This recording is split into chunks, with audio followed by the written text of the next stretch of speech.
Hi people, it's me, Anja. My pronouns are she and her, and welcome back to my channel for part 5 of my favorite books with bisexual main characters. The first book on this list is called Every Variable of Us. This story is a YA contemporary following a young black bisexual main character who tries out STEM for the first time as a former athlete as her route out of the hood. I don't know if that made any sense, but this book is absolutely so incredible and so good. I know that the Muslim representation within this book has been critiqued, but as a non-Muslim, I feel like I can't really say anything about that.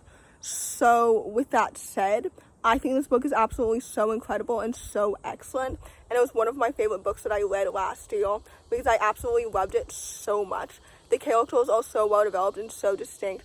The sapphic romance was so cute and established on great chemistry between the two of them, and I loved how the author talked about the experience of being both black and queer, if that makes any sense, since he is black and queer himself. This book is so good. The friendships are so lovely and so fantastic, and they each felt so wholesome and so well done. The plot is so engaging and so intriguing. The setting was so well researched and so vivid. This book is absolutely so good and so well done. So with that said, I would definitely highly recommend it. The next book on this list is called My Dearest, Darkest. This story is a YA contemporary horror story that follows a bisexual main character as well as a lesbian main character when they both accidentally summon something from under their school, as one does in high school. I wouldn't know. I didn't go to high school because I was homeschooled, which probably both explains my stupidity as well as my intelligence. That was a joke. You can laugh. Anyway, the point is, this book is absolutely so good, and I really enjoyed it. The academic setting was so nice and so well done. The characters were so well developed and so distinct. The sapphic romance was so cute and absolutely so lovely. This book is absolutely so fantastic and it's so good, and it deserves so much more hype because this book was so immersive and so well done and so intriguing. The mystery was so captivating. Everything about this book was absolutely so excellent and so well paced. So with all that said, I would definitely highly recommend it. The next book on this list is called Drew Leclair Gets a Clue. This story is a middle-aged contemporary following a young bisexual main character who also has asthma and also uses her true crime expertise to catch a cyberbully in her school. This story is absolutely so fantastic and it's so good. I don't remember if the author has planned more books in this series or not, but I will gladly continue them because this story was absolutely so wholesome and so well done. First of all, the mystery was so captivating and absolutely so interesting.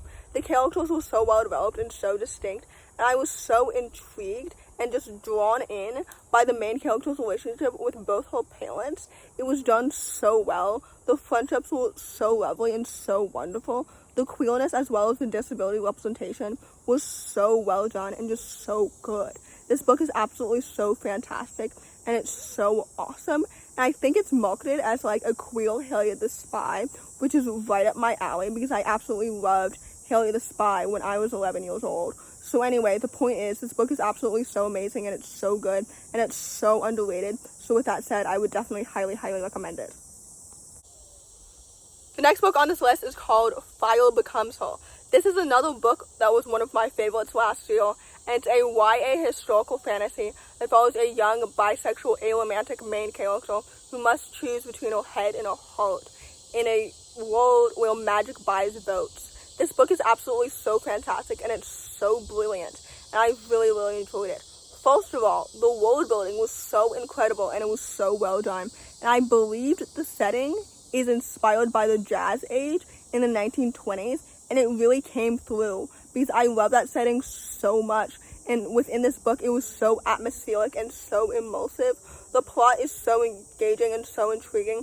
The queerness of this book is absolutely so incredible and so good. I don't think I've ever read a book before that has a QPR at the center of it rather than a romantic relationship. I don't know if that made any sense at all, but this book is absolutely so fantastic and it's so good. The characters are so well developed and so incredible. The writing is amazing. Everything about this book is so brilliant and it's executed so incredibly well. So anyway, with all that said, this book is so underrated and it deserves so much more hype. So with that said, I would definitely highly recommend it. The next book on this list is one that I talked about within the past month, so I apologize if my review is very redundant, but the next book on this list is called The Sevenfold Hunters. This book is a YA science fiction story that follows a black bisexual main character as well as a Somali main character as they work together to figure out why the aliens that they have been fighting at their boarding school have been acting weirder than usual lately. I don't know if that makes any sense, but this book is absolutely so fantastic and it's so good. First of all, the world building was so atmospheric and so well done. I typically don't read a whole lot of science fiction stories because historically, the world building makes no sense and it's too complex or too dense for me to understand. But when in this book, it was so interesting and it was so intriguing because it made so much sense. The plot was so intriguing and so engaging. The characters were so well developed and so distinct, and I loved how each of their individual romantic relationships as well as platonic relationships helped them so well and made so much sense. Like, everything about this book was so good. The found family aspect, the queerness, everything about this book was so good and just so well done. So again, this book is so good and it's so underrated, and with that said, it deserves so much more hype. So with that said, I would definitely highly recommend it. The next book on this list is called Friday, I'm in Love. This story is a YA contemporary that follows a young black bisexual main character who plans to have a coming out party similarly to like a Sweet 16 party. This book is absolutely so fantastic and it's so good. And I really enjoyed how like go-lucky, happy, fluffy, wholesome it was, because happy queer stories, especially centering on black queer main characters, need to exist. And this book was absolutely so fantastic and so good. However, with that happy tone, it never became too like cheesy or juvenile for me. You know what I mean? Like, this book is so lighthearted and it's so good, and I really enjoyed it so much. The characters are so well developed and so distinct. The sapphic romance was so cute and so lovely.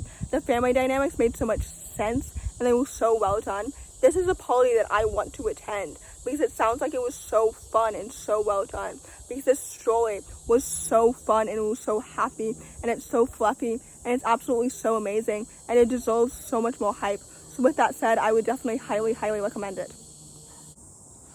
The last book on this list, and certainly not the least, is called Echo After Echo. This story is a YA contemporary following a young bisexual Jewish main character as she is navigating theater, love, and death. This story is absolutely so fantastic and it's so good. First of all, the writing is so lyrical and it's so pretty. This book made me realize that I love books with theater settings, which made so much sense, actually, because I enjoy theater as an art form, you know what I mean? But anyway, this book is so good and so well done. The mystery was so captivating and so intriguing. The plot was absolutely so engaging. The sapphic romance made so much sense, and I just really enjoyed it because the characters are so well developed and so distinct, and I was absolutely so intrigued in the story from the beginning to the end. This book is absolutely so underrated, which I know I've said several times throughout this video, so the word underrated has probably lost its meaning, but the point is, this book is absolutely so fantastic and it's so amazing, and I will gladly read more by this author in the future because they are so talented. But anyway, with all that said, this book is absolutely so good and it's so well done. So with that said, I would definitely highly recommend it. So in conclusion, I hope that this video helped diversify your bookshelf, and if you enjoyed it, please don't hesitate to give it a big thumbs up. Comment down below the candy emoji if you made it all the way to the end of the video. Thanks for watching. Subscribe to my channel if you're new, and I'll see you in my next video. Bye!